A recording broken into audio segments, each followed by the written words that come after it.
बे motivation career council प्रग्रामा Dimakuchi आनसलिक एबसुआ बानजायनाय जा मटिभेसन बे प्रग्रामा जागासिनो दङ आरो बे प्रग्रामखौ नोंथांमोननो हानायसिम दिन्थिनो आखायाव लादों।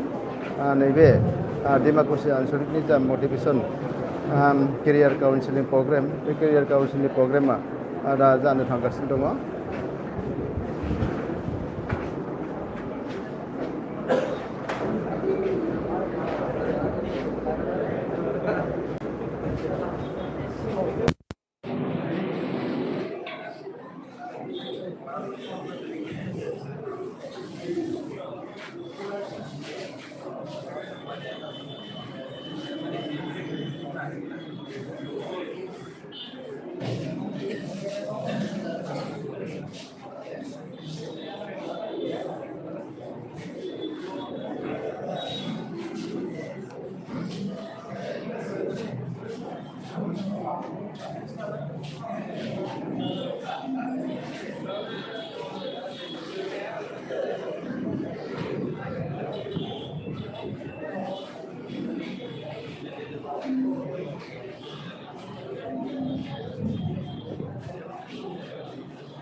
गिबियावनो जोंनि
गिबियावनो बे हाबाफारियाव सफैनो हानाय गाहाय आलासिजों लोगोसे आरो जोंनि डिस्ट्रिक्ट एबसुनिफ्राय सफैनो हानाय आलासिजों लोगोसे जोंनि डिमाकुसि आनसलिकनिनो सार नोंथांमोन आरो गुबुन गुबुन जायगानिफ्राय गामिनिफ्राय सफैनो हानाय फरायसुला फरायसुलि अनजाथाव लोगो नोंथांमोन जों दायो बेवहाय मोनसे मेथाइ खननो सानदों। बे मेथाइखौ आङो क्लास 12 समाव थानायाव खनदोंमोन। बे मेथाइखौ आङो सोलोंदोंमोन अब्ला आंथ' बर' सारनिफ्राय गोरोन्थि जानांगौ बेनि थाखाय निमाहा बियो।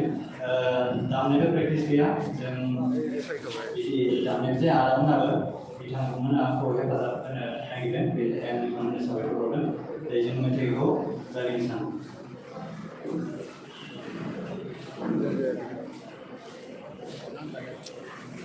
Okay.